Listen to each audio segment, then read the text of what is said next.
with yet another live stream here on YouTube. I hope you're doing absolutely fantastic out there. So today on the live stream, guys, we are going to be doing this a little bit differently than what you're used to. So what I'm going to do is I'm going to answer one of the questions that have been posed to me before the live stream, okay? And that is, what is transponders? What is ADS-B? And how does this combine with regular radar? So I'm going to start by talking a little bit about that. And then I'm going to take some super chat questions in between. So if you want to ask me a question about what I'm talking about, then please send that in. And then after I've finished talking about it, then I'm going to take your questions. I'm going to take questions from the super chat first of all. I'm going to take questions from the Mentour aviation app that I'm hoping that all of you have by now. And I'm also going to be scrolling up and taking some random questions from the normal chat. But be aware that it's normally hundreds of questions coming. So if you want to make really, really sure that your question comes through, well, then you use the super chat, all right? And that's going to support both the channel and upcoming updates in the Mentour Aviation app as well. So while we're waiting for everyone to arrive, I'm just going to do a little intro.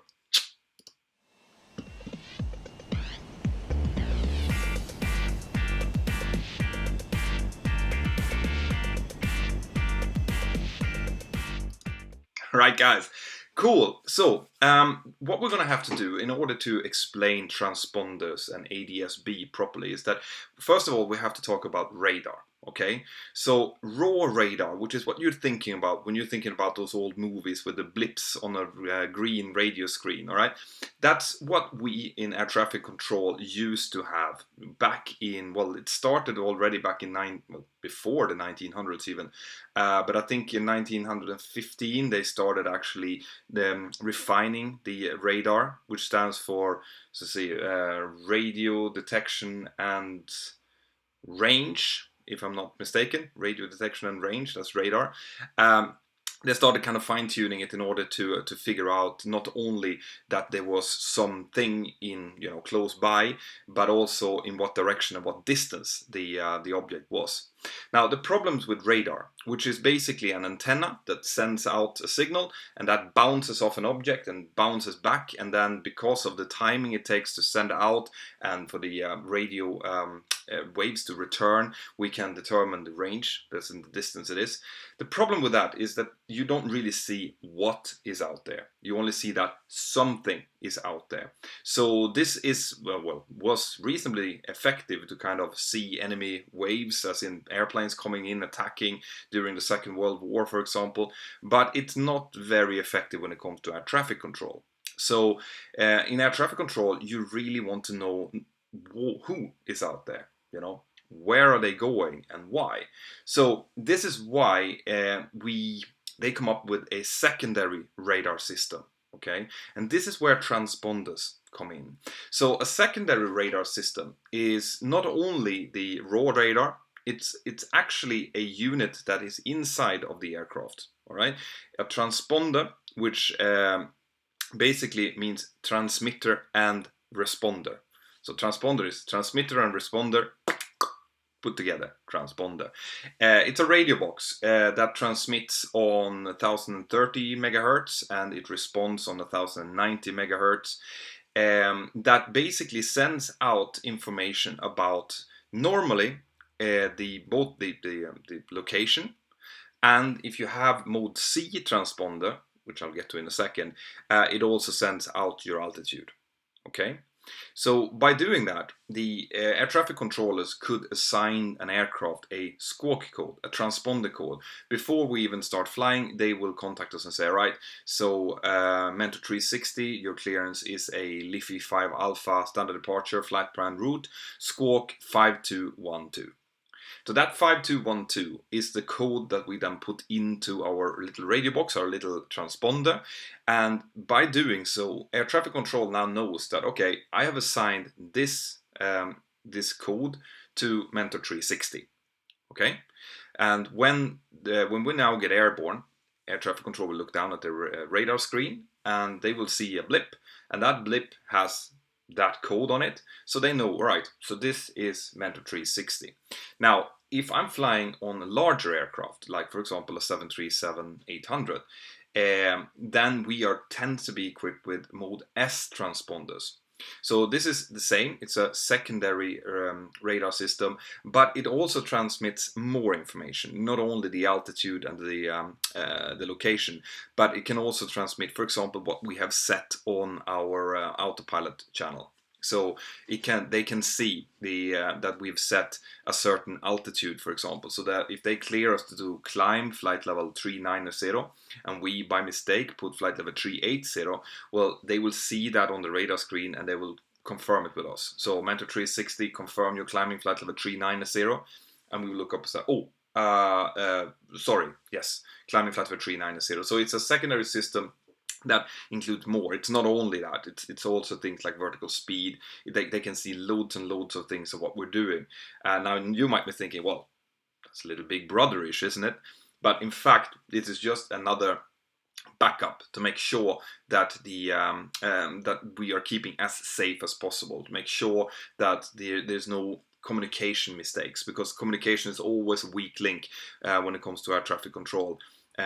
You have to make sure, well, air traffic control may have to make sure that what they're saying to us, that we've actually understood it. And this is why we always read back the clearance that we're getting. And this is where the transponders comes in, all right? So the transponders was one step up from raw radar. Now they can actually assign call signs and they can see exactly who is where and what they're doing. So that's in essence what a transponder is, right? So cool. Let's see if there's any questions here on the super chat before I continue. I just want to say hi to Josia Galpin. Thank you very much. That's a shout out for you. And from Jordan Coles as well. Watch your show you're in. Very eye-opening. 10/10 for the shirt. Yeah. Yes, there are more episodes. If you haven't seen it, I'm actually in a TV show now. It's called Crazy in the Air. It's shown on UK TV, but it's also on Freeview. So if you want to know, that there's loads of people who have the links for it, but it's shown in the UK at the moment. And yes, there are 6 episodes in total. So we've seen the first episode. I think it's on tonight again, actually, as a rerun. And then there's another 5 episodes coming up every Friday from now on. Then, cool. Then I will continue with the rest of the super chats afterwards. All right.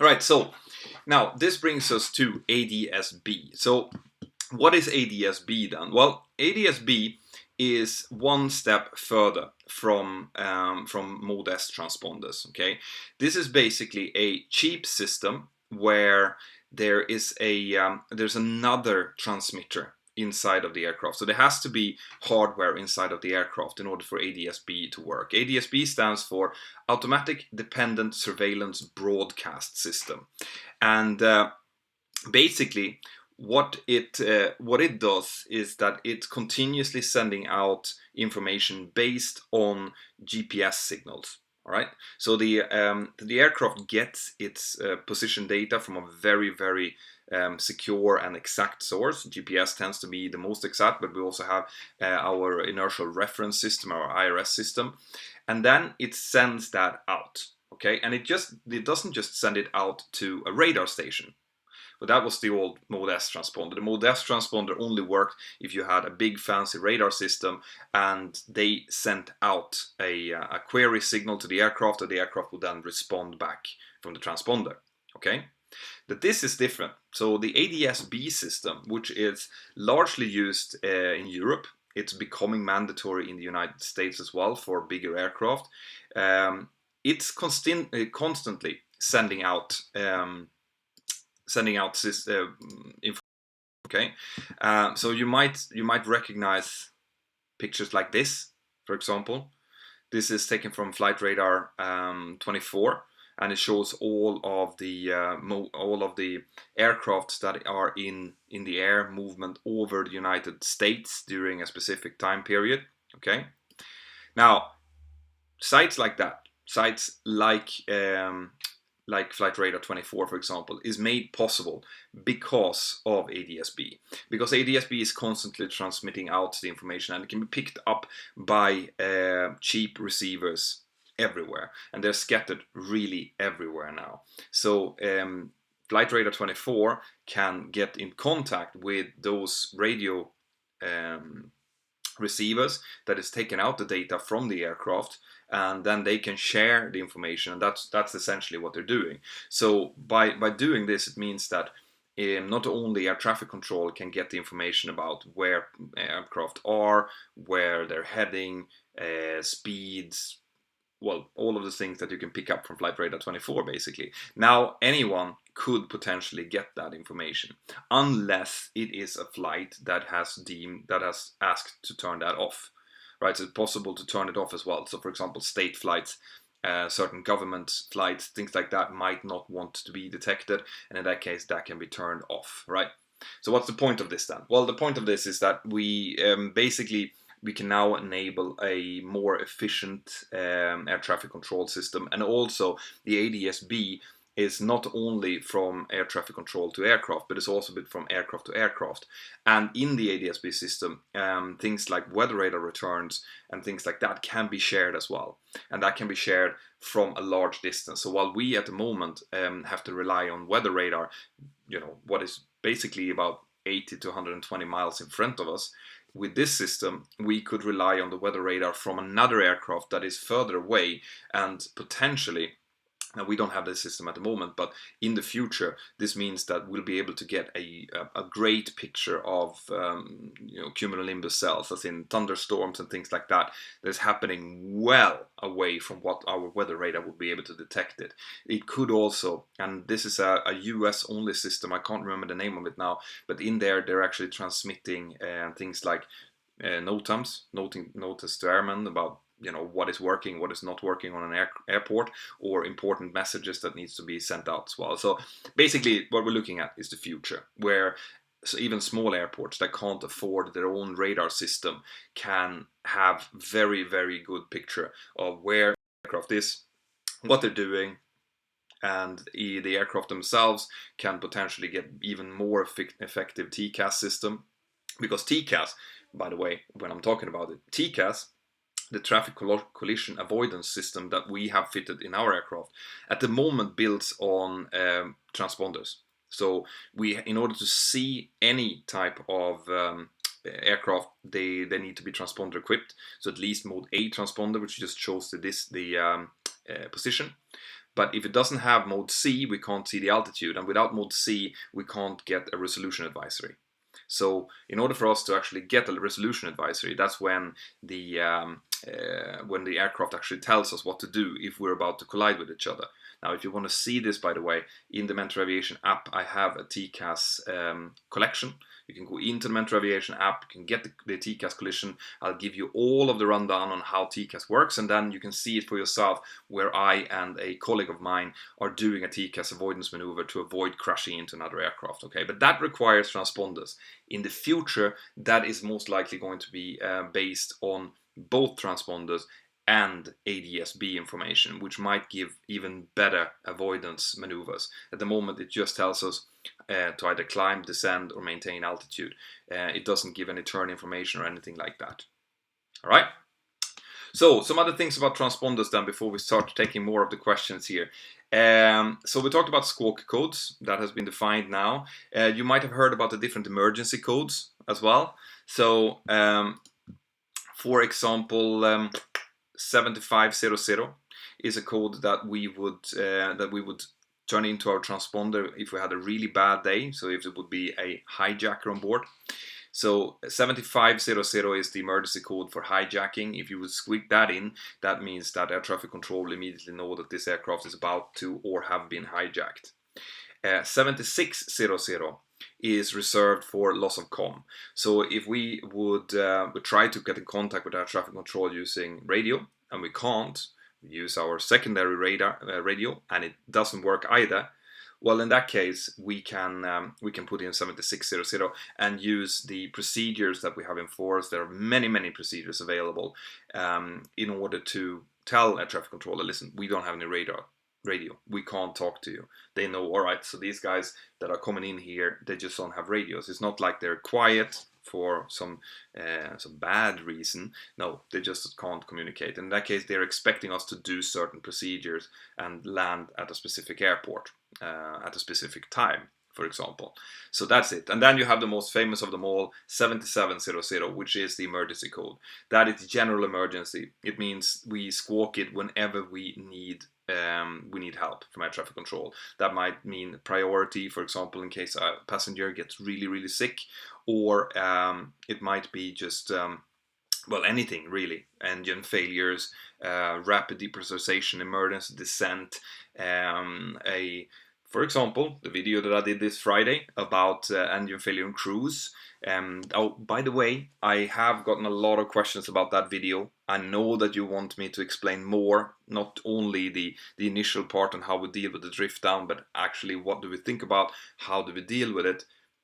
I will do a video, right? I will do a bonus video for you explaining the rest of it, because I realized that, I tried to keep the videos as short as possible because I've gotten a lot of complaints about my videos being too long. But I realized that by doing so, I skipped a lot of information, which is why I do these videos longer now, right? I want to give you all of the info. So to compensate, I will do a video probably tomorrow. Let's see, we are losing internet here. I'm just waiting until we're back, guys. This happens from now on then with the Spanish internet, unfortunately. Let's see, let's hope that we can get back here.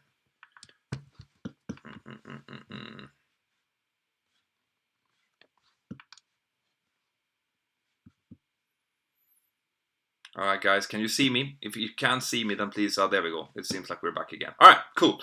Yes, so where were we? Yes. Anyway, that was 7700, so that's the emergency code, the one that we squawk in whenever we have an emergency. Then we have something called ident, right? You might have heard that as well, where air traffic control tells us to squawk a specific code and then press ident. That is a little button on the transponder that says ident. And if we push that, it means that our echo, our secondary radar return, will kind of light up. And that traffic control will use in order to identify us. So if they want to know, where is this guy? What is he or she doing? Then if we press ident, that will light up and they will say, okay, yeah, that's them. All right, now we know you're identified. So it tends to happen when there's a lot of traffic in an area, for example, and air traffic control really want to know where we are exactly. Cool. So that is basically what I had. Short. I might do, if you're interested, I might do a full video on transponders, give you a little bit more rundown about a little bit in-depth information about the different systems. But if not, what we're going to do is we're going to go back to a good old standard Mentour live stream where I will be answering your questions. So, cool. I have some super chat questions that I'm going to take first of all. Mikko Rautainen. Hey Mikko. Hello from Finland. Have you ever flown to Helsinki? If, what do you think about our main flygstation? I haven't actually. I've used Helsinki as an alternate when we fly to Riga. I think it's one of the alternates. To Tallinn as well, which is close to. But I haven't actually flown to Helsinki. But from the plates, it looks like a perfectly fine airport, and I wouldn't expect anything less by our magnificent country in the east, neighboring country in the east. Every type of video, very good dancing skills you had with William. Yeah, guys, if you haven't already checked out my son's YouTube channel, Luca Dickrus, what I've done is that sometimes I want to do, some lighter videos, a little bit more fun or whatever. And my son has a YouTube channel, Luca Dickrus. Look for it. I'm gonna link to it down here as well. And sometimes I just release them there because I don't want to clog this channel with silly stuff. But I did a dancing video together with my youngest son the other day. Jake Schroeder, what are the different categories of autoland, and is the 737 capable of completely landing itself? So autoland comes in different categories. It's category 3. For autoland, and category 2 it can be autoland as well. It can also be manually flown. But category 3 Alpha Bravo Charlie, okay? We only do category 3 Alpha, and that is down to 50 feet radio or 200 meters OVR. Bravo, I think, is even lower than that. Since I don't fly it, I'm not 100% without checking it up exactly what the minimums are. But there is an autoland which can land you in zero visibility, and I think that is really annoying when internet doesn't hold up. I have to say, this is the reason I don't really like doing live streams with Spanish internet, because it's just so bad.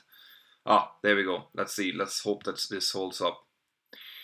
Let's see. I'm getting messages here. Let's see if there's anything important from Adrian, who's helping me out with thumbnails and stuff. Adrian, great job doing. Says offline completely. Well, hopefully it's back up now again. Right, so where were we? Yeah, so autolands. The 737 can land itself, right? But it doesn't have rudder authority on the autopilots, which means that it doesn't have rollout capability. This means that the aircraft is fully capable of actually doing the landing itself, but once the landing is completed, once we've actually gotten the nose gear down on the ground, well, then we disconnect the autopilot and auto throttle and we have to roll out using the rudders. Okay, this is why we do need 200 meters of visibility. Now, there are aircraft types out there that have complete rollout capability as well, where the autopilot can maintain the center line even in zero visibility, but we don't have that, right? But it is. Now, autoland uses more runway than a pilot does, normally speaking. So with the autoland, if you do a flap 40 autoland, it's 140 meters extra. If you do a flap 30 autoland, which we are not authorized to do yet, but we're training to do, you need 185 meters more than if you would do a manual landing. And that's because it starts its flare at 50 feet rather than between 20 and 30 that a normal pilot would do. Okay. So, Daniel Bengtsson. Hi Petter, I've used Plane Finder. Would you recommend Flight Radar 24? What happened with the invention by Håkan Lans? So, yes, what exactly happened with the invention by Håkan Lans, I'm not sure. I think that his technology got kind of sucked up into what is now ADS-B. At least that's the way I've understood it. I don't know if he's actually getting any money for it. I really hope so, because he was the one that invented the whole concept of the system. I don't really use none of these systems. I don't use either Plane Finder or Flight Radar 24 more than I just, if I have relatives coming in, I tend to use them to check.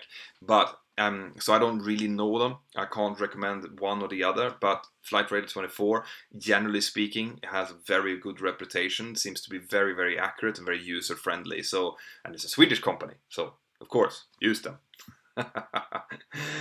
Cool. So I think that is the super chat questions for now. So let's see if we can get some questions from the normal chat here. Okay. During foggy conditions, are you allowed to perform Cat 3 on a Cat 2 runway? No. So that's a good question. And once again, in the Mentour Aviation app, in the collections, you have a full Cat 3 collection. You can see how we do the autolands. All right. So just go in there and check it out.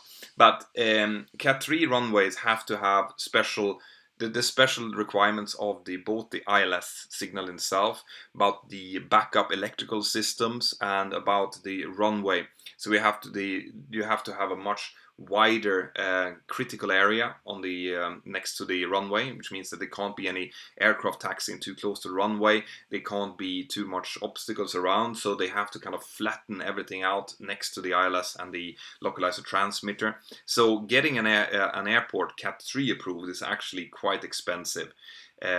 And so there's no way of kind of yourself upgrading a runway. What you can do, what we are allowed to do, is we can practice autolands, Cat 3, on Cat 1 runways, providing that the weather is much better than normal Cat 1. And that is because the airport signal, so the ILS signal, is not safeguarded.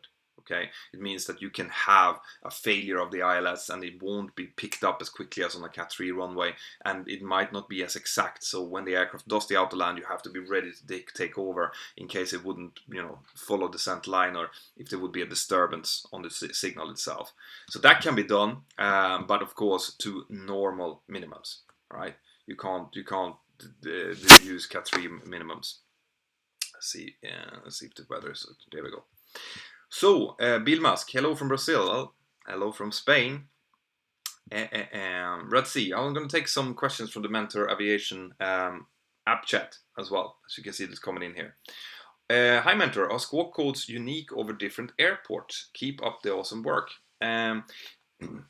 Yes, well, squawk codes are given to us when we get our clearance on a specific airport, but it has been decided with the air traffic control of that country normally. So generally speaking, we can keep the same squawk code throughout the flight, but then during certain circumstances between certain countries, we change the squawk. So, for example, when I fly from Spain to Italy, as soon as I go in between Spain and France, it's okay. But then as I move from France to Italy, the Italians need a different squawk code. So then we get a new squawk code and we press ident and they identify us and then we continue. Okay, so the squawk codes are they're given on a daily basis and they do differ, right? It might not be the same squawk code for the same flight the following day, if that makes sense. Okay, let's see. More super chat questions coming up, so I'll take some of those as well. So Jason Babilla, thank you very much for supporting the channel. Very appreciated. Sam Petros, good to have you here, Sam. Sam is one of my patrons, and I hope you guys, if you like what I'm doing, if you like the channel, you check out Patreon, become a part of my Patreon crew, then you'll have a chance to preview my videos, for example, and give input on thumbnails, and there's going to be loads of other stuff as well coming up. So Sam is one of those. So let's see, Sam. Why runways are not standardized in length?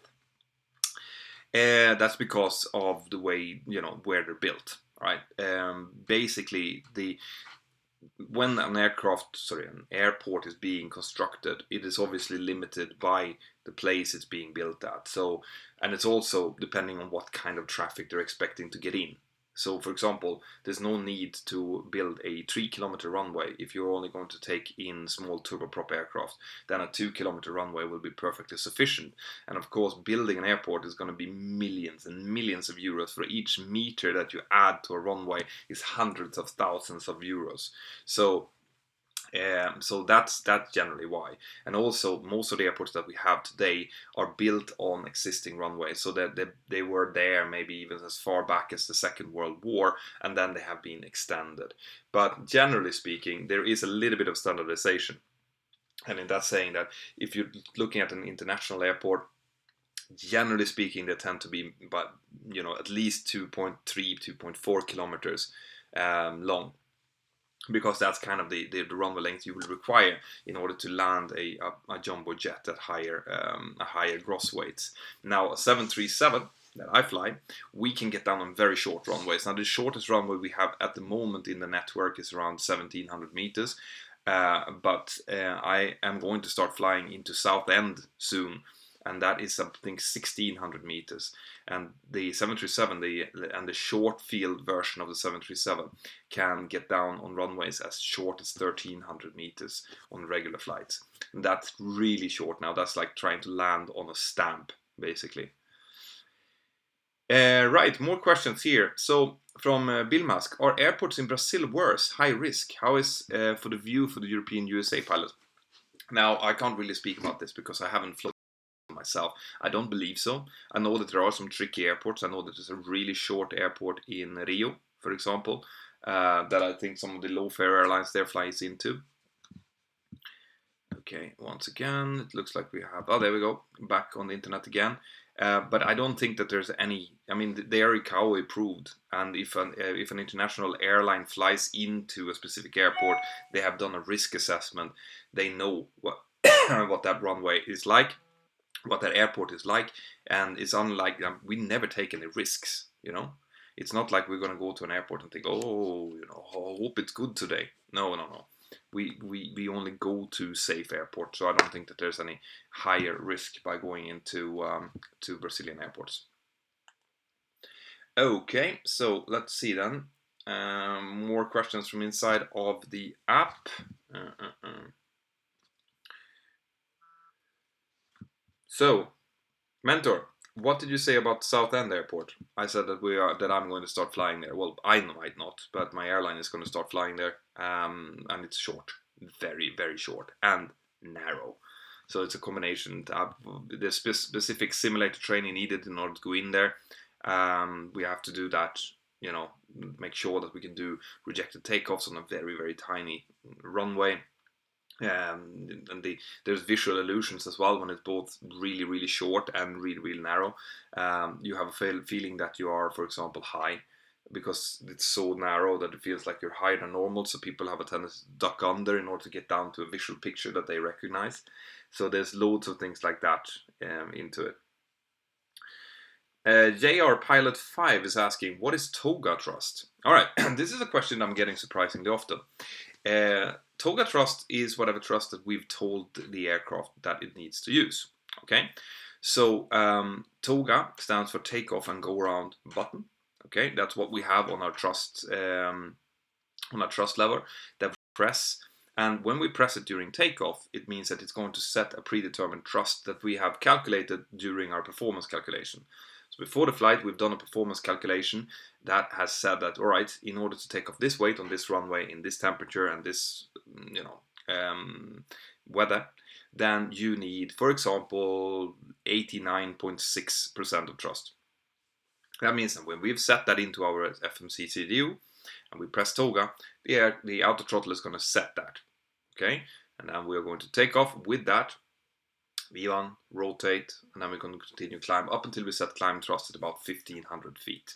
Okay, on a go around, it will set a reduced go around thrust. So as we press toga once, it's going to set reduced go around thrust, which will give us between 1500 and 2000 feet per minute climb rate.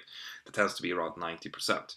Okay, if we press it once and then we let the auto throttle advance, and then we press it again, then we'll get full go-around thrust, which is needed, for example, if we are in an airport with mountainous terrain. There might be obstacles close to the runway, or things like that. So it has different, depending on what we want it to do, it does different things.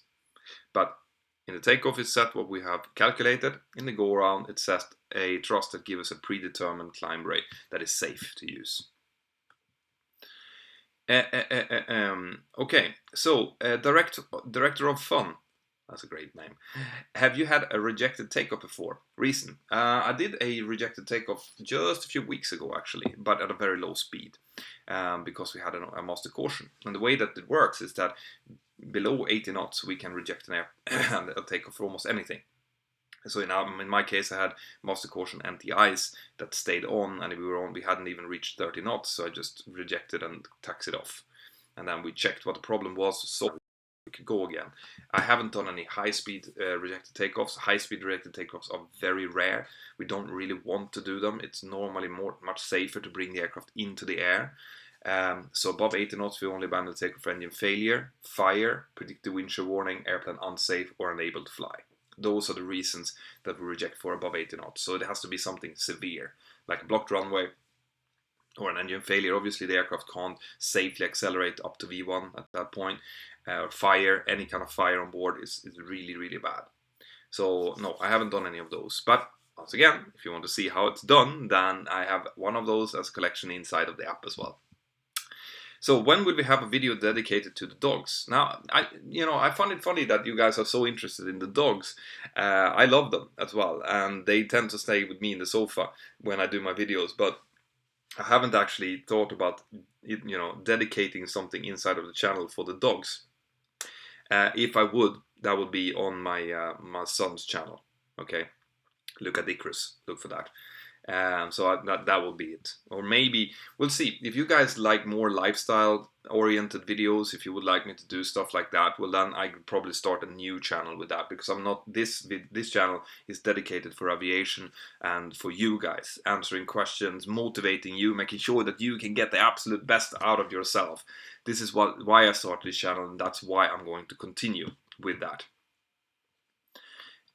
But I can do a separate channel, absolutely. That would be fun. Actually, I would love to share more stuff with you, everyday stuff that we do. And especially now, since the channel is becoming bigger, I'm probably going to be traveling a little bit with it, going to different flight schools, maybe going to different countries as well. And I don't want to clog the channel with anything else in aviation. So if you want to see what that's like, well, then I can do that on a separate channel.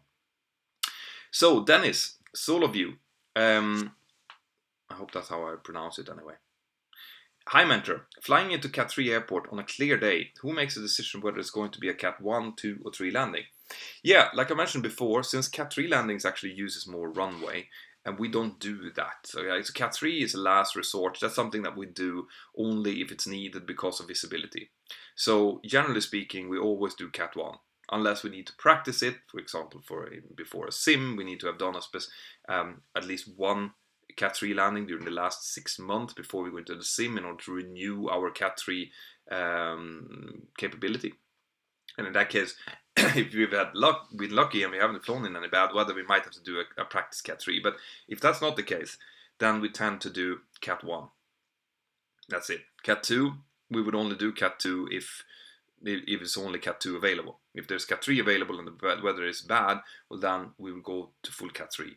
So Cat 2 is kind of a middle stage where you can go down to 300 meters RVR and 100, let's see, well, the minimum might be different. So while it's always 50 feet on a Cat 3, on a Cat 2 it can be 100 feet or more, depending on what it is. And the reason it's always 50 feet, by the way, on a Cat 3 is because that's where we have to be over the threshold. Okay, so we always plan our approaches to be 50 feet over the threshold, and that's why it's always 50 feet radio, because it's flat there. It's a runway, so it's always flat. But a Cat 2 can be different. Since that's 100 feet, that might be, well, that is outside of the runway, so there might be undulating terrain, so it might be 106 feet, for example, 120 feet, if there's a little dip before the runway. Yeah, now you learn something new. Right, cool. More questions here. Please explain the gear up action that you do after takeoff. I mean, when we retract the gear. Yeah, that's another thing that I've had a lot of questions about lately, actually. And that is why we retract the gear. And for me, obviously, some questions, as in some things I just take for granted. But we have to retract the gear in order to reduce the drag, in order to be able to fly as fast as we want to fly, and in order to reduce the fuel burn. So as soon as we take off from the runway, and we have positive rate both on our altimeter, our attitude is correct, and we're climbing safely away, well then we retract the gear. And it has to be, those things has to be checked before we can retract the gear. And we keep it out up until we come in for landing in my airline at either 4 or 5 miles, depending on the weather, we'll take the gear down there. So 4 or 5 miles from the runway.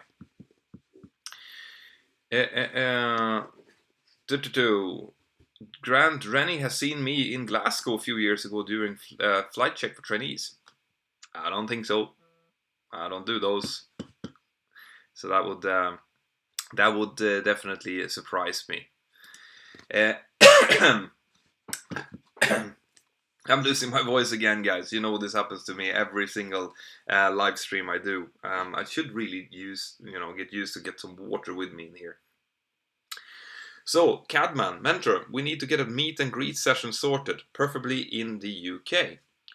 Sure, come with suggestion, all right?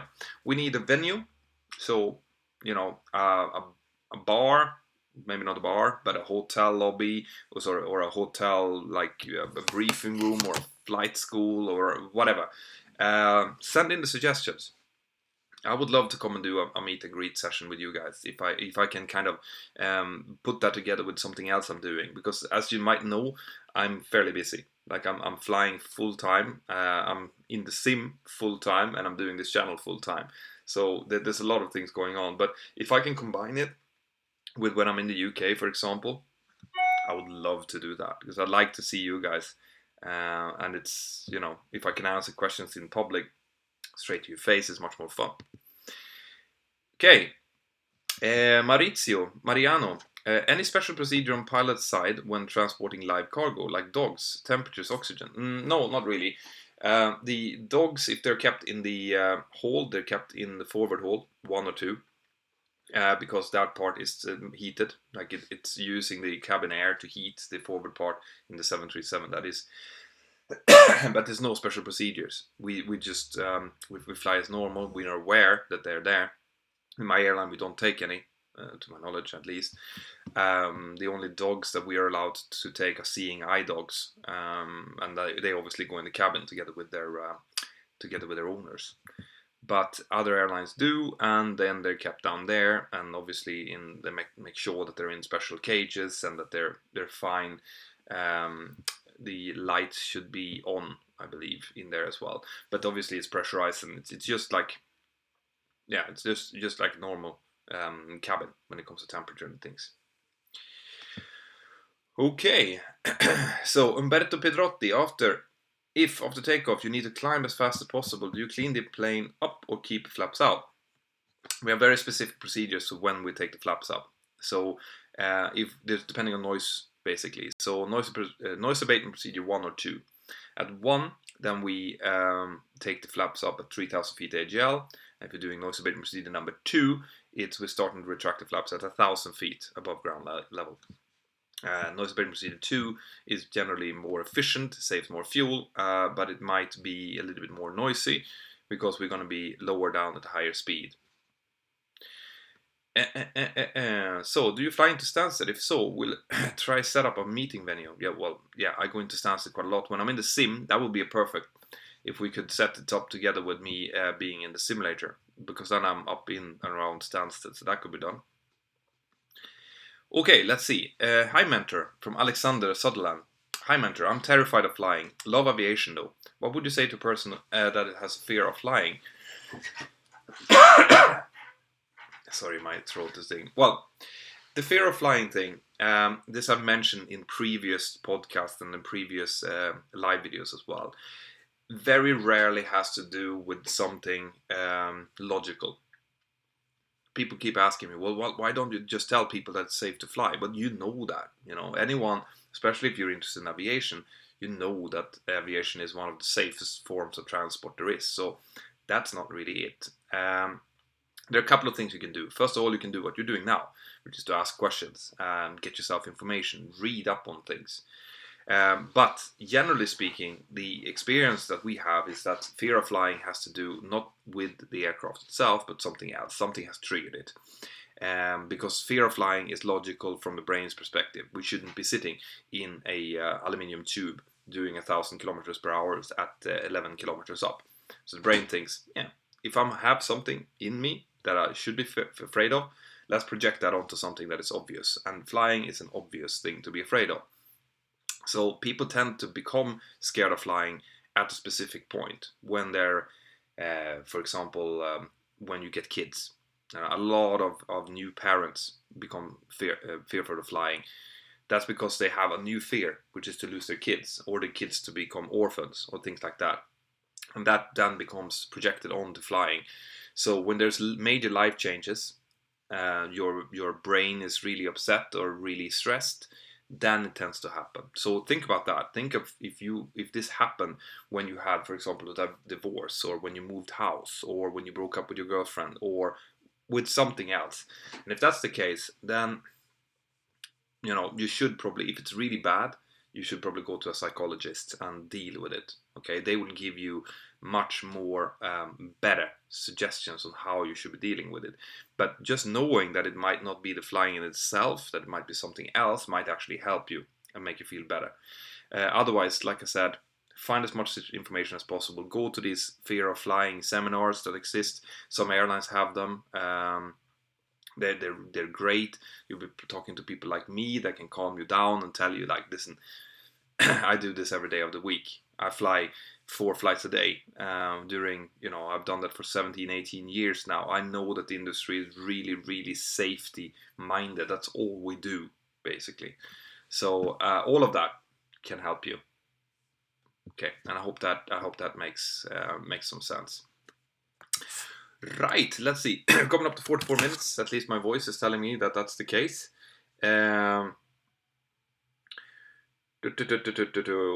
So, see if there's any questions here in the Mentour Aviation app at the moment. Okay, are you planning to do a video or series on flying gliders? Maybe. I might, if I go out do some glider flying, then I might do a video about it. But I'm not specifically doing that because this channel is more about commercial aviation and heavy commercial aviation. Sorry, I don't think I will be able to continue with this for too long, guys. Let's see if we get some questions from the normal chat as well here. Mentor, hi there. From Sean Murphy. I hope you're well. When on approach, what happens if you lose comms with the tower? Like the tower has issues and can't respond to you. That depends. If there is no landing clearance issued, and we don't know why we can't land. okay? So we're not allowed to continue beyond the threshold without landing clearance. We would do a go around, and then we would try to establish communication, because there might be a reason why we didn't get the landing clearance. Now, if we're coming in with a known radio failure ourselves, and we've squawked 7600 and everything, well, then we are going to come down and land, okay, according to established loss of comm procedures. So that's kind of how we deal with it, generally speaking. Oh, here we go. Another super chat question to answer. Hi Mentor, the American Airlines Airbus crashed in New York due to wake turbulence from a 747 1 month after 9/11. Have pilots received better training as a result? Yes.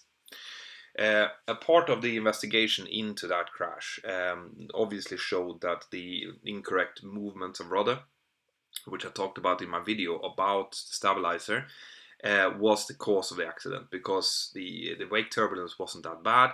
It was the first officer's kind of cycling of full rudder inputs that overstressed the fin and broke it off. That was part of the American Airlines training. Okay, that pilot had received training to do exactly what he was doing to counteract severe turbulence. So that was immediately changed.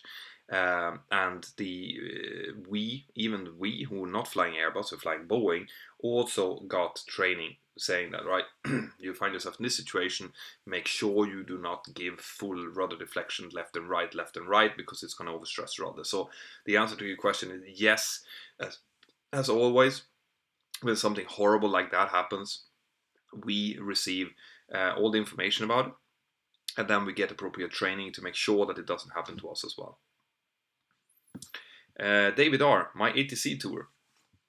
I know. I'm gonna see if I can get into contact. The thing is, I need to find a tower that is willing to let me film in the tower, and in some cases, most cases, their security protocols regarding filming inside of airports, and especially inside of air traffic control towers. So it's not as easy as just going there for a visit. I'm gonna probably have to get specific license to both film it and to transmit it later on.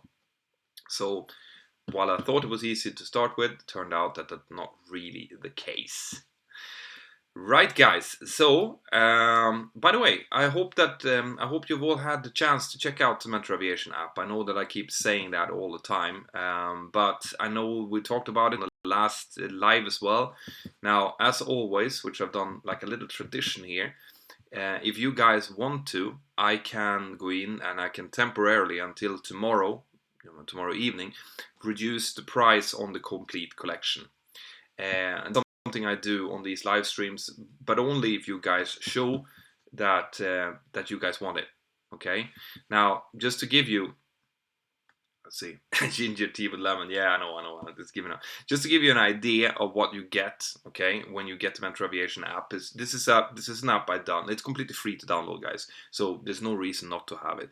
And there's I think it's about 15 or 16,000 people inside of the app at the moment, and not at any given moment, but in complete that is active every month. And in the chat, for example, people are asking these kind of questions. So you go in there, you ask a question, what is toga button? And there's going to be someone like the fantastic Ava, for example, who's always in there talking about Airbus, because she's an Airbus pilot and now she's a corporate pilot as well. Or me, or any of the other pilots that are in there, and also aviation enthusiasts. So that's completely free, you get that. But if you want to see my training collections, and I'm going to start making new training collections, not in 360 by the way, but in normal video, that's going to come soon. But if you want to see that, well, in that case, what you can do is you can, for example, just scroll around. So you get the collection. You can see exactly what we're doing, scrolling with your finger. Or you can move the phone around like this, and you can also see everything inside the cockpit, both what I'm doing and what my co-pilot's doing. And if you have one of these headsets, well, then it's going to be like you sitting in there with us, just like you're sitting on the jump seat. So this is why I did this. All right. Now these collections, they do cost a little bit of money, but if you want, if enough of you guys writes yes here in the chat right now, then I'll go in after this and I'll reduce the price down to $5 for the full collection. That includes all of the 360 videos. That's 2 hours of training videos for you guys. So let's see. So we got just one yes. That's not enough. Okay, cool. All right, so now we're talking great. All right, it seems like there's more people who wants to see this, so I'm expecting you guys to come in to actually check it out now as well. It's really cool, guys.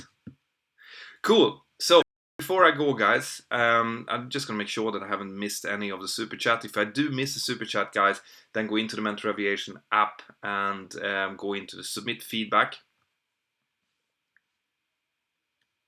Let's see. Then go into the Mentour Aviation app, submit feedback. Tell me, just write a super chat question and post it there, and I will answer it directly. So before I go, guys, as well, I've mentioned this before. You've probably seen it on my YouTube as well. But as asked from a lot of you guys, you wanted me to do some merchandising. Now, I've tried to do it myself. As in, I've tried to, let's see, I probably have a big ass box here somewhere with merchandise. Let's see. Okay. Just to prove to you that I'm not lying, I have actually started creating some merch as well. Now these ones is going to go out for my Patreons, and well, to my top Patreons, and I'm doing some other stuff as well that I'm planning to do. But I have I realized that it was well beyond me to do the to start shipping merchandise out all over the world. So I teamed up with the Teespring, the ones that are doing the YouTube merchandise, and I've done a few of them. So if you guys are interested in getting, like, for example, this t-shirt has Mentor Crew on the front and absolutely fantastic with a hashtag in the back, or a nice cup, maybe that one. Today my captain sucked. Or if you have any suggestion of what I should be doing, well then in the link here in the video, just go below the description of the video, you'll find the link. You can go in there and you can see the things that I've done. Alright, I've reduced the price on the t-shirts, by the way. There is one for like 29 something, but I've reduced it down to 19 or whatever, because I thought that the prices that they suggested me to use was outrageous. So go down, check it out, and if you do buy something, by the way, I would love to get photos of you guys wearing it, especially if you can find more, like a group that's using the t-shirt, for example. That will be awesome to see, and I will send that out on my Facebook, and my probably could happen to come up in the Instagram as well. Now this dog, for example, this is from Joe and his dog. They just bought the cup and he sent it in to me today. So I thought that was hilarious. So you might end up being showed on one of my videos or my live streams as well. So do that. And with that bombshell, I think I'm gonna go and drink some tea to get rid of this. I hope you're doing great. I'm gonna continue to produce good videos for you. You send in questions to me. I will base more live streams on those questions unless I can make a full video on them. Right, so people are asking for lanyards. Remove before flight keychain, but there are tons of those. Mentor, if someone has epilepsy, is it good for them to fly commercially? You're gonna have to speak to your flight doctor about that. As always, I never speak about medical conditions because I'm not a doctor, so I can't really tell you. I know epilepsy might be a problem, okay? But go and check it.